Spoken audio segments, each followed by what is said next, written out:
Right, we have two great guests in studio here this morning. Well, one at least. April, how are you doing? Kathy, you on the other hand. Yes, right? Gigi. April Pruitt-Pooler and Kathy Geist here, and y'all came to me with a note the other day that says, there is availabilities for veterans to get transportation if needed up to American Lake and some other places for service, and not a lot of folks are familiar with this program, so come on to talk about it here. And so I understand that it's a volunteer transportation network. So then how is Mason Transit involved in this then? So you have to back up a little bit. Yeah, back up a little bit. Please. So when I started this position in January, the outreach position, I went out and reached out. And so I reached out to particular groups because I feel like what was happening maybe in the past is we looked at geographical information and thought about how we need to change our service or add our service or whatever. Right. And I thought we need to look at demographics. We need to look at groups of people that need transportation and if we're meeting those specific needs, right? So college, veterans, seniors, all that. And so one of the first things I did was meet with the veterans folks down at Memorial Hall, and April was there, and that's how we met. And the biggest thing that was going on with the biggest obstacle that I was hearing about in terms of transportation for veterans was veterans being able to get to American Lake up by between Tacoma and Seattle up there, JBLM. Oh yeah. And because that's where they get all of their medical care. And so it was a real problem. They weren't going, they weren't using it, they weren't even going. And so then when I looked at the actual routed system, it was too complicated to get to there. It's weird. It's easy to get to downtown Tacoma, Right. Sure. or even downtown Seattle. Yeah. A couple buses, that's it. But to get to American Lake, because of where it was at, you're looking at 3 or 4 different transfers. Oh, And wow. veterans aren't going to do that. No. I mean, No. most people wouldn't even do that. No, I wouldn't. And so right. So that was a problem. So I thought, okay, what do we have to offer right now? Well, I went through a couple different programs that we have, and it sounded great, and we started getting aboard, and we ran into some issues like with insurance. So it was a van system that we were going to have them use one of our vans, our community van program, which is awesome. It's really easy to use. It's inexpensive. However, because we're a public agency, we have pretty restrictive insurance requirements, right? And so one of the insurance requirements is that you have $1 million commercial insurance policy, right? So nobody at Memorial Hall, our veterans here, and April's the guru on all that, but our veterans here don't own anything. Our veterans and admin people here, they don't own anything. They don't own Memorial Hall. The county owns it. They don't own a vehicle. They don't own a building. They don't. Oh, wow. So you can't get a commercial policy unless you can attach it to a policy that's already given out. Interesting. To someone. Yeah, so Wow. it was weird. So we're all volunteers down there. Yeah. yeah, and so we struggled with this. We're like, okay, and I myself was just like, dog with a bone. I'm not going to let this go. Right. This is Good for This is you. ridiculous. This is our veterans. Right. We've got to figure something And the out. Lions Yes. Club they were offering to pay for The Lions Club was part of it, and they were like, Wow. okay, we'll pay the insurance costs, and we'll even pay what it costs to have the van for a year, and the our costs, which God, is that's not amazing. a lot. That's so cool. And so we've got it all paid for. Nice. The insurance, we couldn't. We even get have a drivers policy. volunteering. Yeah, They were coming on board. Drivers, But no insurance.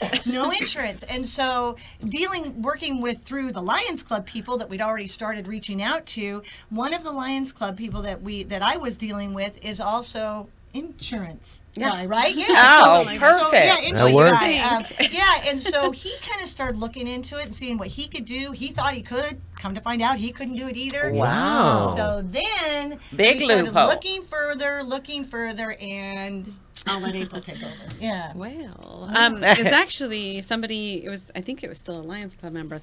They said that there was a van that picked up veterans somewhere in Grays Harbor County, and we thought it was the DAV van, which Disabled American Veterans Club. So here I was having one of our board members contact them, and they're like, I don't know what you're talking about. So the DAV, could get really confusing because on the side of this van of this picture it says DAV, but it's actually Department of Veterans Affairs. So it should have been Department of Affairs Veterans. I mean, it didn't make sense because DAV should have been people are DVA. seeing this thing Right. out there. Yeah, that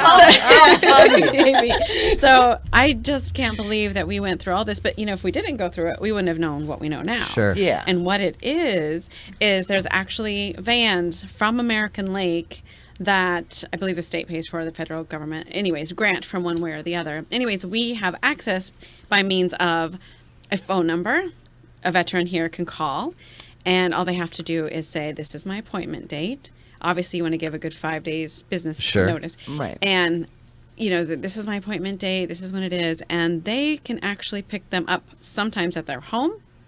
Yeah, and bring them to American Lake. And if they don't have a home, And you right, can pick them up, at like the Mason Transit Center or Right, somewhere or in at town, Memorial Hall. Okay. Yeah. So the bottom line is there's now a 1-800 number a veteran can call, and they can actually get picked up and brought to American Lake. I have goosebumps because That's it's amazing. crazy That is that, so cool. Yeah, so I'm glad you actually guys had this. stuck with that. Oh my gosh, thank you, wow. Kathy. Yeah. So we do have it. It's just a matter of getting the word out there. Sure.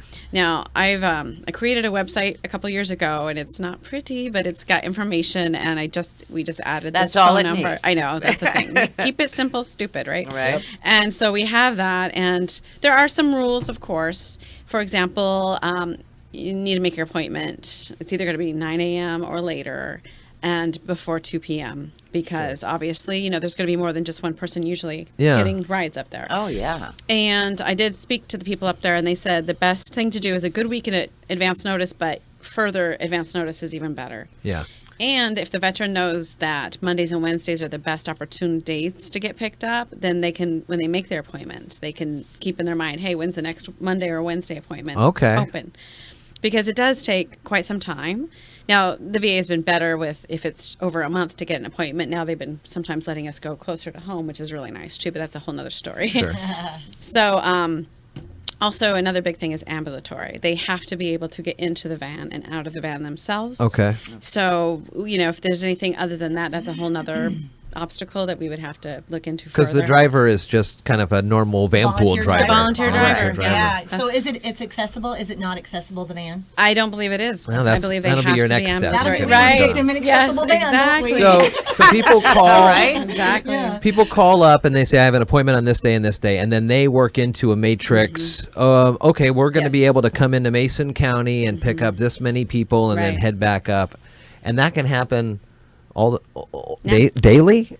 Daily. Too? Well, they recommend because it's all volunteer, and Yeah. they said the best dates that they have volunteers are Mondays and Wednesdays. Because they're Okay. already going up there. Exactly. Yeah, a lot of yeah. times they're already going up there. Cool. Now they have one for Grays Harbor County. They go to Westport, Aberdeen, Montesano, and so they said we could actually have our own. But I imagine it kind of depends. They Sure. will figure it out. And you So we can- have the options for our own if we have enough people and not too many people in the other van, and if it works out with schedule. Okay. So it all depends. What's the phone number then? The phone number, it will be on the website as well, which, by the way, is masoncountyveterans.com. Glad that was available. So the Volunteer Transportation Network phone number is 1-800-329-8387. Most likely you'll have to leave a message, so make sure you're all ready to go. And another thing is be sure you have an appointment before you call them. Oh, yeah. That means you have to be in the system. So the Puget Sound Healthcare System for Veterans. So make sure you are. And if you're not, go visit our great volunteers down at Memorial Hall and see what you can do to get in the system. If you leave a message, will you get a confirmation call back so Yes. you know Yeah. for sure? That's what they say. Absolutely. That's Mhm. good. All right. This That is exciting. so cool. Yeah. How many Yeah. veterans Yeah. around the area that likely could use this service? She had a sign-up Yeah, sheet. we just- did. Yeah, we put a sign-up sheet when we were talking about the MTA van. When I was still down at the transit center, I did a display out in the middle in the atrium, and then I had a sign-up sheet, and I couldn't believe it. We got between 30 and 40 veterans to sign Wow. up. That's huge. Yeah. And that's That without is- even And advertising. right, so- that was no Wow. advertising. Yeah. That was just the veterans that come to the TCC and use our system. And it's amazing to get them to put their name down. Oh, I mean, yeah. like literally. There Yeah. had to have been probably a couple dozen more that talked to me about it, but wouldn't sign up. Sure. Oh. So Yeah. so that Think about that's their your names thing. on the paper, I don't know. Yeah. Yeah.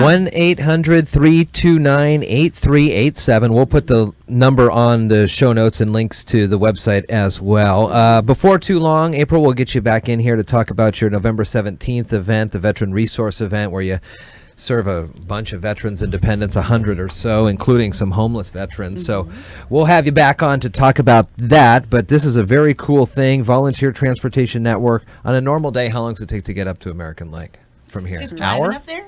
An Hour hour and at the a most. Well, for me, a little bit more because I live outside by Harstein Island. But yeah, and about an hour Hour or from this so. area. Okay. And it Yeah. depends on how many people they're going to pick up. And this is a straight shot again. So once the last person's picked up, they're heading right to the lake. Right, It's right. not like you have to stop at No. bus stops. Very Right, and if cool. you have Yeah. to hang That's cool. around up there, it's a great place to hang around. From Oh, what I yeah. understand, they've got a nice They've got social a area and a cantina. cafeteria. Yeah. Oh, and, yeah, good. yeah. Nice. And if you don't remember the number, Memorial Hall or Mason Transit me. You can get the Exactly. number from Okay. Perfect. Very Perfect.